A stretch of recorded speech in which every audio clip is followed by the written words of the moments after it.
The goal for each podcast episode is for us to be honest, open, and transparent. While conversations do include mental health, this show does not replace support from a licensed mental health professional.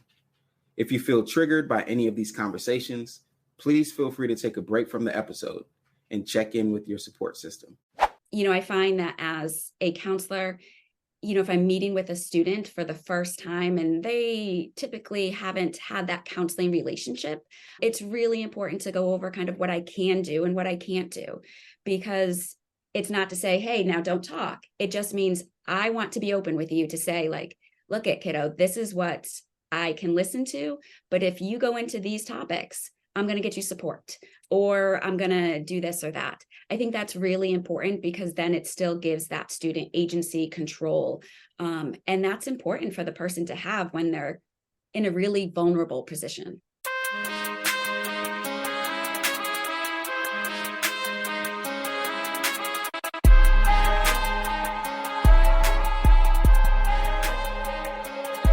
What's going on, everyone? Thank you so much for tuning in to another episode of the Unlearn the Lies About Mental Health podcast. I am your host, Abraham Scully, and you are tuned into the podcast for young adults and leaders in education who are wanting to learn how to create these safe spaces for honest dialogue about mental health.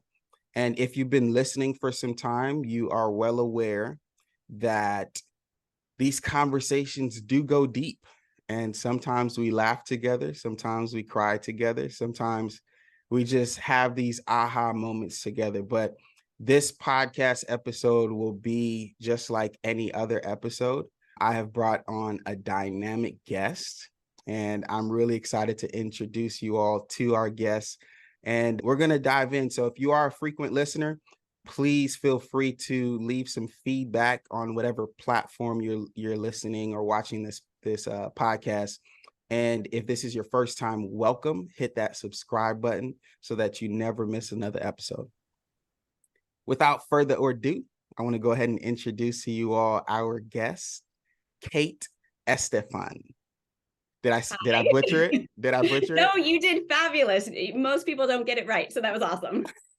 I as soon as I was getting ready to introduce you, I thought to myself, dang, I forgot to ask her how to pronounce her last name. So I'm glad I got it right. Cool. You did. Thank you so much. Thank you so much for joining us. I'm really excited to get into this conversation for a few different reasons. One, because of your experience and longevity in education.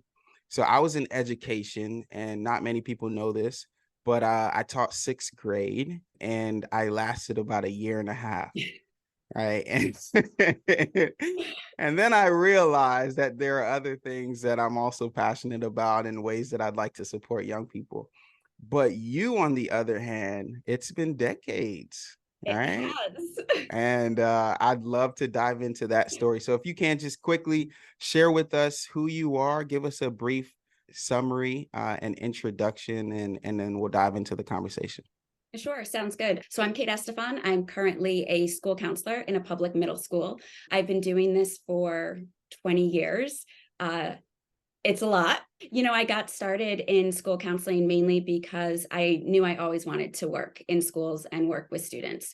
And, there's different routes one can go. You can teach, you can go into school counseling, you can go into school psych. My mom was a school counselor for decades. And so I kind of saw what she did and the relationship and the connection she had with her students. So I think that truly inspired me to kind of enter the field. And it's kind of what I've been doing for the past 2 decades, primarily with middle school students. For 3 years, I was the sole counselor for K through 8. And now it's been primarily 5 through 8.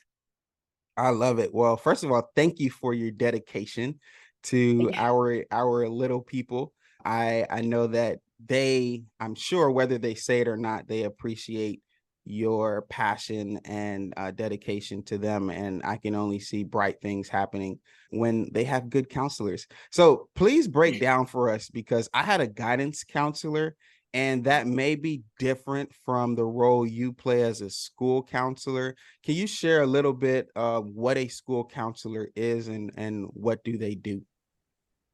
Sure. So school counseling and the old term guidance counseling are actually just one and the same, but the field has morphed into being more kind of whole student and whole school, which is why we've replaced the term guidance with school counseling. Guidance counseling used to just really focus on helping students prepare for their future, career mainly focused. School counseling does so much more than that. We're really focused on not only the academics and the career, but the social emotional development as well. So in my role and in most school counselors' roles, we are providing individual counseling, we're providing group counseling, we're going into the classroom to teach various topics that are really for their social and emotional development. And then on the flip side, we're also doing other things within the building. Many of us are leaders on various teams, really working on multi-tiered system of supports or delving into social emotional learning a little bit more. Kind of crisis management is a key part of our roles, as well as being case managers for students with 504 plans and things like that. We definitely wear many hats in our buildings, and some of us have caseloads that are well above and beyond the recommendation. And some of us are lucky to have caseloads that are within, 250 students per counselor, which is a lot, but it is still within the recommendation. So that's kind of a little bit about what school counseling does and is currently. And you mentioned your mother was a school counselor, Mhm. and I'm sure that kind of inspired you to look into it. Were there any other examples or scenarios or experiences that helped to guide you on that journey? Because I mean, maybe you did have a plan prior to, and you kind of ended up reverting back to a certain other plan. But I'd love to hear kind of the backstory as to how you got into the role. So, I majored in psychology undergrad, and I kind of knew that I loved learning about the mind and behavior and kind of the impact of our thoughts and our actions. I think, I knew that I wanted to work in a school, and God bless all teachers. I didn't want to be in the classroom, teaching a subject area. I wanted to be on the other side, supporting faculty, supporting students, supporting the community. And that really is school counseling. I definitely kind of used just my mom as my kind of go-to inspiration. I always remember kind of every time we would go into her school or if we ran into one of her students, they would always look at myself and my sisters and say, "Oh my gosh, your mom's so amazing. You're so lucky." And just that connection that she built with her students, it was huge. And so I think I always kept that, in my head. I tried some stints, I did an internship in a hospital setting, which I really enjoyed. And I thought that's what I was going to do. But when I would do internships in schools, it just refueled that passion to kind of be in a school and see what I could do and see what changes I could bring about. I love that. And I think anyone listening can relate to having that figure, that individual in our lives where we kind of just see them as almost like a superhuman. Like, I want to be Hands like down. them. Yeah, and they can absolutely inspire the trajectory of our lives and the direction that we choose to take. So I think that's really cool that your mom inspired you even to this point. Mhm. That's really awesome. I also study psychology like you. I got my bachelor's in psychology, but my plan was completely opposite of what I'm doing today. So I went to school to study information technology, Oh, okay. and I was going to get into cybersecurity because at the time I said that's where the big bucks are, Mhm. right? And I can guarantee myself a job and a really nice long-term career, retirement plan. All of that was planned out. And it wasn't until my first year of college when I experienced clinical depression. And it was so bad to the point where I had to leave school and go back home, which was Miami for me. Mhm. And I really had an aha moment of what was really important in life. And I think everyone has that moment. It may not be where it's something that affects you mentally or emotionally, but I've always heard stories of someone, survived an accident, a car accident or something. And then there's this time where like everything slows down and you're like, oh my gosh, this is what's actually important. All that other stuff means nothing. And that happened with me. And I started to question, why am I going to, put myself in a career where I have no desire? And also, I'm only looking for one outcome, which is money. Long story short, I ended up being home for about 3 months, and then I got healthy enough to go back to school. I changed my major from information technology to psychology, and then became absolutely obsessed with how human beings behave, how we think, how our environment affects Mhm. our actions. All of that stuff just really intrigued me. And then that's how it kind of like became a catalyst for me, and just diving deeper into other areas until I was able to create a career from that from that experience. So I always like to share that story, because for me the plan was all laid out as a college student until life happened, and Mhm. the plan completely changed, but it changed for the better. So I appreciate you sharing that. And I'm sure with your experience as a counselor, you may have those conversations where students are maybe contemplating their decisions in life. Maybe they're going through certain transitions. Maybe they're having challenges at home. They may be experiencing some sort of mental health challenge. And I loved how you mentioned earlier in your introduction the whole child approach. Is that what you said? I believe so. Yeah. Yeah, or a whole child, right? So tell me a Yep. little bit about that. What does that mean? What does that look like in a practical sense? Well, I think for different people, it can mean, perhaps different things. But for me, when you're working with students, when you're working with children, adolescents, et cetera, you want to look at the entire being. They're not just their academics, they're not just kind of their peer relations, they're not just their environment at home. They are the entire piece, and everything impacts them.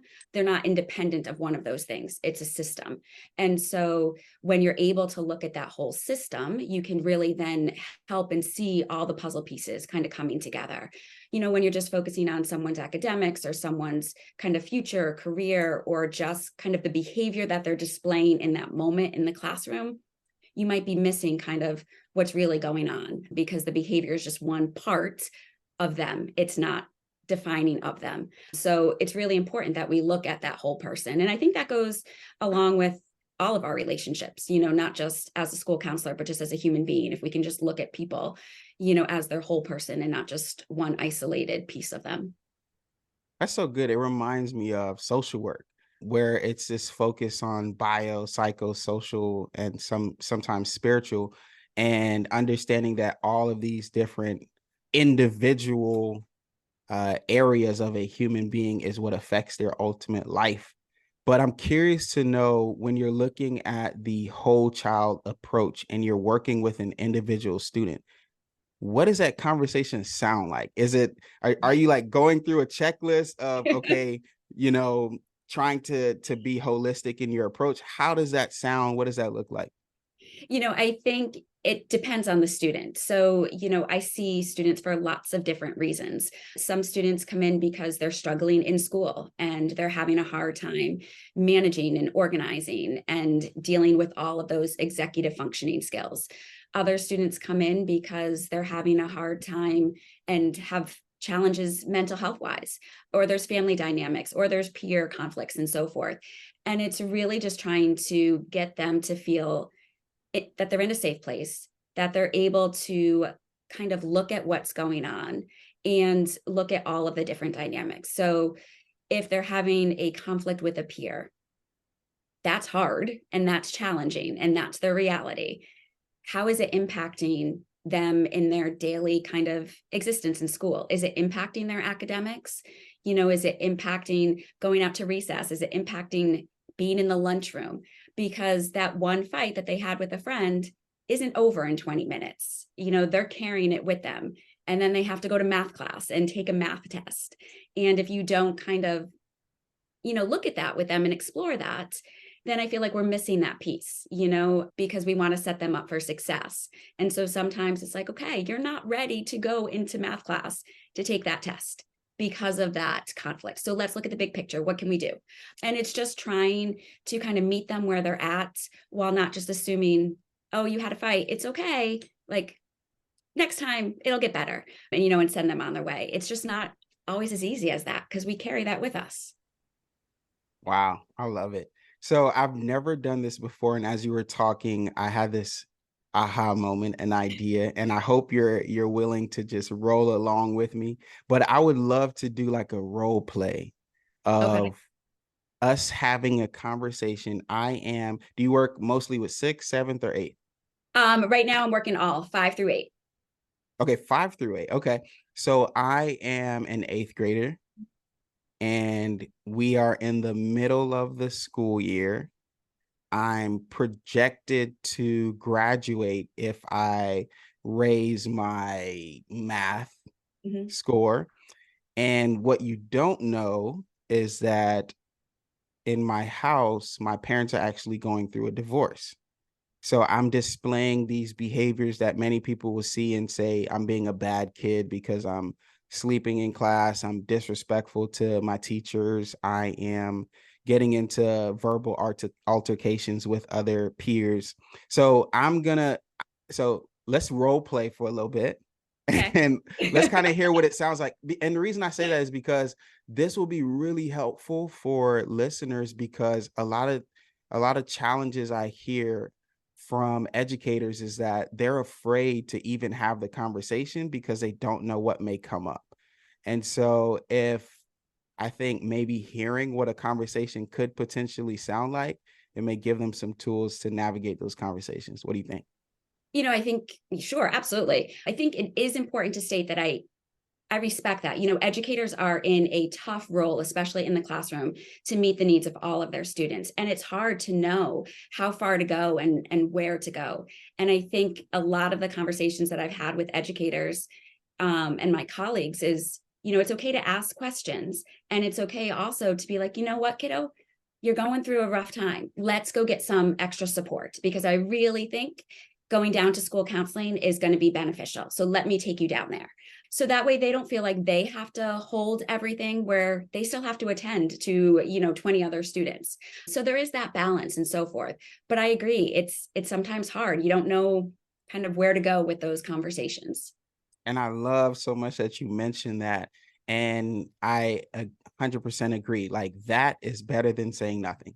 Mm-hmm. Even if it is, hey, you're having a tough time, let's go speak to the counselor and let me walk you over to the counselor. I think that makes such a greater impact than seeing the signs and really just saying, let me back away and not say anything, or even not even contact the counselor and share that I'm recognizing certain things. Right, So exactly. how about a quick role play? Sure. All right. So I just got sent to your office because of bad behavior. Okay. Abraham, what's going on? Talk to me. Nothing really. I just didn't want to be in math class, so I'm glad they sent me out.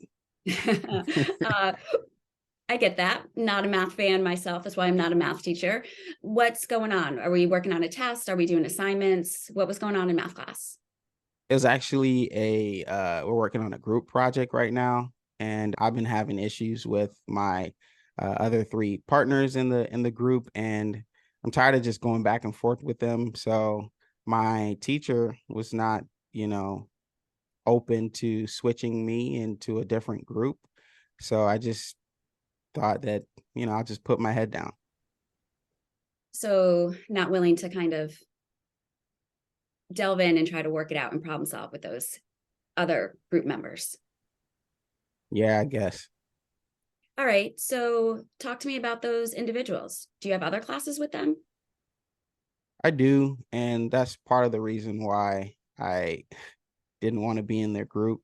They're they kind of like, I don't want to call it this because I don't want to sound like a snitch or anything, but they kind of bully me, and I'm really going through a hard time right now at home, and I just don't have the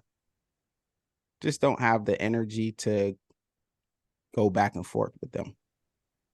Yeah. I mean, it sounds like there's a lot going on in your world. And you bring up two pretty big topics. You mentioned bullying. And so I want to kind of address that piece as well. But you also bring up some stuff going on at home. And a lot of times when stuff's going on at home, it's probably going to impact how you are in school sometimes. So do you feel comfortable kind of sharing a little bit about what's going on at home? Well, I haven't really told anyone, but I'm also not opposed to talking about it. All right. So just so you know, I mean, whatever you share with me is between you and me and my four walls, unless you're going to talk to me about someone's hurting you or you're going to hurt someone else or you're going to hurt yourself, we can pretty much keep this between you and me. If there's ever a point where I feel like, you know what, kiddo, I think I really need to call home about this, then I'll let you know and we can do that together. But if you're open, I can definitely, listen, I can talk, we can try to problem solve, but it's completely up to you if you feel comfortable. Okay, that works. So what's going on at home? So I've just been having a hard time. I haven't really been sleeping much. Maybe 3 or 4 months ago, I heard my parents arguing, and now they're talking about separating. And I'm really like nervous about that because I never thought my parents would ever separate. And I'm scared of what may happen because of that. It's a lot. Um, do you know for a fact, like, have your parents had that conversation with you that they are separating, or is it based on kind of what you're overhearing? Yeah, it's based on what I'm overhearing, and I haven't really told them that I've heard their conversations, but I'm pretty much aware of like what they're going through right now and what could possibly come out of it. So I know that a lot of times when we hear different pieces of conversations, our mind does a really good job of trying to link all those conversations and make sense of it. And sometimes we're correct, and sometimes we miss the mark a little bit. So I'm not saying that they're not separating or they're not having a difficult time, but what I am saying is they haven't shared necessarily the plan with you. And so until you have the facts, then we're kind of going down a rabbit hole where you might not know exactly what's going on. So would it be worthwhile to try to have a conversation at home? Hey, mom, dad, look at this is what I'm hearing. I've heard some arguing. I've heard some comments made. I'm really nervous. Like, can you talk to me about what's going on? What would that be like for you if you had that conversation at home? I honestly don't think that they'd even be open to having that conversation. My parents are very closed off to including kids in grown folks' business. So I don't think that it'll go over well if I try to get into their business. Okay. And you know what? That's totally your choice and comfort level. Another option is the waiting, and which is really hard to do, to wait until they feel comfortable kind of telling you. But you kind of have to think about what's in your control and what's not in your control. Your parents' arguments, do you have any control over that? No, Do you have any control as to whether or not they're going to separate? not really. No, like, you're part of the family, but parents are going to make those choices in terms of their relationship. That's out of the other family members' control. So what you can control in this situation is kind of where your mindset's at and how you handle what you're overhearing and what do you do with that. And so there's different kind of strategies we can talk about, but it seems like maybe all of that is impacting you in the classroom. Do your teachers know any of this? No, I don't want to tell them anything. Okay. So then we need to figure out how can we balance kind of what's going on at home with what's going on in school. And if you feel comfortable, we can set up some meetings, some appointments, and really try to strategize. Like, what strategies can you use when your mind is kind of swelling with all of the thoughts of the what ifs? And figure out when your mind goes there, what can you do in the classroom to refocus? So that way, at least while you're here in school, it can give you a little bit of a reprieve at the same time from everything that's going on at home. So trying to balance both, focusing here in school on what we can control, but also giving you some coping skills and trying to practice those in terms of handling the unknown part as best as we can. That sounds good. I'm open to that. Awesome. So let's figure out a time within your schedule, my schedule, and we'll talk about it. And we'll come up with the next meeting and really work on how we can help support you. Okay. Sounds good. Perfect. Nice. That was pretty good. So I do want to point out a couple of things that may be helpful to listeners. One, although this was a role play, I felt validated. I felt like you were listening, you weren't over talking, you were allowing me to communicate all of what I felt like I needed to. And then you asked me, so that also gave me some agency in the process. It wasn't that you were telling me, hey, do this, try this, do that. It was like, hey, what do you think about this? So those are a few things that I think are extremely helpful when having a conversation. Is, if I can sum it up in one word, it's being curious, right? And, coming to the conversation with curiosity is what allows the individual that's trying to help them to be in the best position possible to help, because you may feel like XYZ is good, but in having conversation and in being curious, you find that maybe a different route would maybe more beneficial. But was there anything in the conversation that you did intentionally that you can point out, so that maybe someone listening can say, hey, I can try that with a friend, with a colleague, with a student, whoever that person is that I'd like to support? Yeah, no, I think you hit on one of the main things is really validating. It's trying to offer a safe place. And whether or not your opinions on whatever they're talking about meshes with yours or is completely different from, you really have to come from a standpoint of not being judgmental and really just being open and listening and kind of meeting the person where they're at. And so trying to get a gauge of, does this person want support? A lot of times people aren't looking for us to fix things. They're just looking to be heard. And so allowing them space and giving them space to say what they want to say while being curious and asking questions to kind of guide you a little bit. I find that as a counselor, if I'm meeting with a student for the first time and they typically haven't had that counseling relationship, it's really important to go over kind of what I can do and what I can't do, because it's not to say, hey, now don't talk. It just means I want to be open with you to say, like, look at kiddo, this is what I can listen to. But if you go into these topics, I'm going to get you support, or I'm going to do this or that. I think that's really important, because then it still gives that student agency, control. And that's important for the person to have when they're in a really vulnerable position. So good. I hope y'all are catching this. I hope you got your notebook and your notepad and your pen and paper.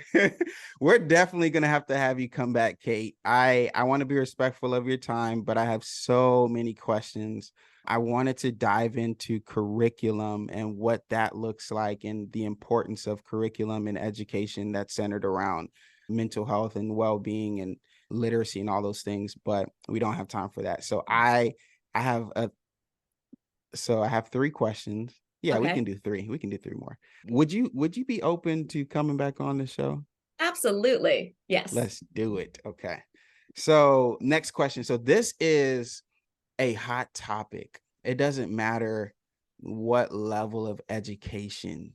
The disconnection between parents, students, and schools. Mm-hmm. Have you found that as an issue on your particular campus? And what are some practical ways or strategies that we can mitigate or kind of bring connection to that disconnect that's within parents, students, and schools? This podcast is powered by Speaks to Inspire, the mental health solution for young adults suffering in silence. Did you know that students who experience shame and hold negative perceptions about mental health conditions are less likely to reach out for help? By marrying the art of storytelling with mental health education, Speaks to Inspire is creating safe spaces through comprehensive, high-impact programs that help colleges, universities, and schools increase engagement and retention. Learn how you can bring a Speaks to Inspire speaker to your campus by visiting www.speakstoinspire.com/speakers. I think I work in a community where there's high parent involvement. So we are very lucky in that sense. And so not everyone has that. On the flip side, not all communities have great relationships with their schools. It depends on kind of where you're at and where you are and so forth. I think the biggest piece is making sure that students, community, schools, there's good communication going on, because schools are typically the hub of a community. And so it's where people gather, it's where people are getting their information, it's where you're spending a lot of time, not only because your children are going to school there, but sports occur there, activities occur there, et cetera. And so I think anything that schools can do to build that communication between parents, involving them in different activities and making them aware of all of the things that are happening in schools, in their specific kind of grade levels and so forth, I think it's just important. Parents want to know, and they don't know what they don't know. And, we can't always rely on the students to come home and tell us, because we get, how was your day? Fine. What'd you do? Nothing. So, I think it is the school's responsibility to really kind of increase that communication with community and with home. And in turn, I have found that more often than not, home is appreciative of the communication. What is an example of that communication like? And I think about, is there such thing as too much communication, too little communication? Where do we find that sweet balance between the two, so that it's not overbearing, overwhelming, but then also parents are informed on what's going on? It's a balance, and it's a delicate one, because again, you don't want to overload. Many schools, send home a weekly kind of newsletter that gives a rundown of kind of what's going on in the school and what's kind of upcoming. Some schools give a monthly one as well. Some schools will do a grade level communication newsletter that will go home to families. I think anything that is done on a weekly or monthly, just making sure that it's not redundant information is going to be helpful. I also think that teachers do an extremely good job of communicating with parents, and those may come more frequently than not, depending on your child's needs. So that is a little bit different than the whole school communication. But I think in terms of communicating home about needs, grades, concerns, I think you do as much as you need to do in order to support that child specifically when you're looking at an individual. Last two questions. Mm-hmm. How can we eradicate mental health stigma? Talking. I know that's the typical kind of answer I think that we would all give, but just being open and willing to talk and willing to listen. And again, coming with the openness and not the judgment, and allowing that person to speak, and understanding that you might not have all the answers and you're not supposed to, but you can listen as a human. And I think that's the biggest piece, because if people feel that they're going to be listened to, they're going to feel more comfortable opening up and talking. Love it. And then final, what is mental health to you? Mental health is whole health. It's part of our daily health. It's physical health, it's mental health, it's all in the same boat. And I don't think you can have one without the other. So it's just part of our daily well-being. And as long as we're kind of taking care of it, just like we're taking care of our physical health and doing what we need to do for our individual self, then we're moving in the right direction. I love it. I really appreciated this conversation. Thank you so much for sharing yourself, your knowledge, your experience of 2 decades in this space. You are an OG, an original. Thank you. So this is great. And I'm so glad you said yes to coming back on, because I have so many questions and I'd love to hear your thoughts and input on some of these things. But for those who are listening, they want to get connected with you. They want to hear more of your excitement for this conversation and your enthusiasm, but also learn from you, connect with you in some capacity. What's the best way that people can connect with you? Probably through LinkedIn, just, my profile's under Kate Estefan, message me, whatever you want. Definitely find me there. Sounds good. And that's actually where I found Kate. And ever since I've been following her LinkedIn page, I've been inspired by all the great content that she's posting. So you definitely will not be disappointed if you're on LinkedIn with Kate. So before we close, I want to share some final thoughts, notes, and some resources. So for those of you who are listening and you have not yet downloaded the Speaks to Inspire guide, it is 14 ways to support your students' mental health. Free guide. You can download it. The link is in the description. Feel free to hit that link and download it immediately. And the cool thing about the guide is that these tips and strategies are extremely practical. They are free. They are things that you can implement immediately and start to see some sort of result. I think about the guide, and the first one is being a model, right? If we want to have more conversations about mental health and we want to encourage our students to seek support when they need it, what does it look like to model what it looks like to have these behaviors, right? And that starts with our role as leaders. So definitely download that guide and implement some of those practices, and we'd love to hear your feedback on it. Also, the Suicide and Crisis Lifeline is now 988. So anyone can call or text 988 and get immediate support from a crisis counselor. It is confidential, it's free, 24/7 support. And the thing I like to share is that you don't even have to be in crisis to reach out. Let's say, for example, it's 3 a.m. in the morning, your mom is asleep, your best friend is asleep, and you really need to talk to someone. You can call or text 988 and get that immediate support from someone, a crisis counselor. So share that resource, save it in your phone. You never know if you may need it or someone you know and love may need it. And it's better to have the resources and not need them than to need the resources and not have them. So I hope you can find value in that. And then last but not least, we have our Unlearn the Lies About Mental Health Facebook group.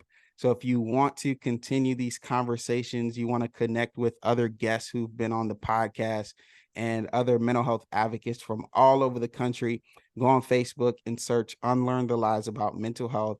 Join the group. I will accept you. You can introduce yourself to everyone, and let's keep the conversation going. So I hope this episode, just like every episode, has been valuable. That's our goal. I hope you got some tips and strategies that you can implement in your life and in your profession. And until next time, I'll see you soon. Take care.